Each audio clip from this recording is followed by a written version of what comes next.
today mentioned some St. Petersburg institutes. We have Alexander Kurylev, who is the Vice Rector for Development, European University in St. Petersburg. We know that European University is one of the leading educational institutions. It's being cited everywhere, has huge respect all over the world. Its graduates, its professors can be found in the best schools around the world. Alexander, we know that under the roof of your university, you conducted a research into the importance of the Hermitage. That is true that people abroad know more about the Russian culture and high culture than anything else. Is it because the economic value of high culture is also significant? Thank you, Alexei, for very kind words about the European University of St. Petersburg. Yes, we did a very interesting research timed with the 25th anniversary of the Hermitage. It was called Hermitage for the City and the City Dwellers, the city residents. We believe that the methodology we used can be applied also to conduct research into the economic effect of all kinds of creative industries.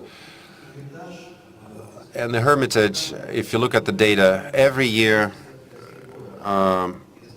draws about 27% of all tourists visiting St. Petersburg. The economic contribution of the museum is 60 billion rubles on average. In 2013, it was about 2 billion US dollars. Now, because of the exchange rate fluctuation, it's $1 billion. But it's a big contribution to the city's budget. It should be mentioned that the Hermitage is having and developing its own economic activities unrelated to ticket sales. They are selling souvenirs, copyrights, and many other things. So they're building a whole cluster of creative products around the Hermitage brand. I would like to get back to Kirill Androsov's point about emotions, which results not only in investments into expensive paintings, but also into cultural events. The Hermitage was one of the first institutions to set up a targeted capital foundation, and they raised a lot of money for that. So creative industries are not only investments and business model, but creative industries also serve in a charity sphere. Very often, the recognition comes to artists after their death or at the end of their life. So, the second slide. Statistics shows that the Hermitage is working hard, has very good youth outreach programs. Every year they have excursions for school children, special lectures, and this serves to create a new generation of creative citizens. Last year, Vice Prime Minister Olga Golodets also mentioned that she said that new creative class should be developed starting from the school, early school.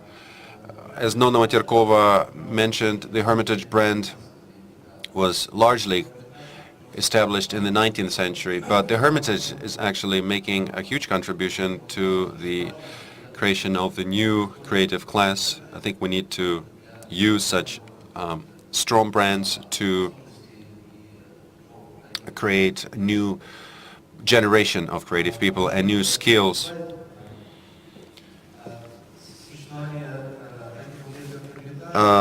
The existence of the museums like the Hermitage and accessibility of their collections, of course, generates new jobs, improves infrastructure, raises investments, brings investments, and has a quantifiable social economic effect. Creative industries contribute to improved national brands, and the brands of the Hermitage and other cultural institutions can be considered as the institutions contributing to the external image of Russia.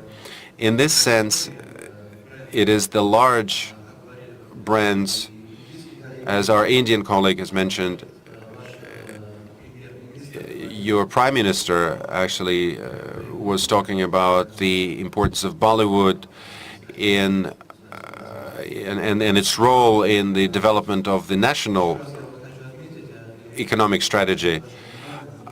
Another point I would like to make: creative industry must be made a priority area for the economic development of the country. Our specific research findings, we are ready to share them with you, and we're ready to share our methodology for the application in other creative industries.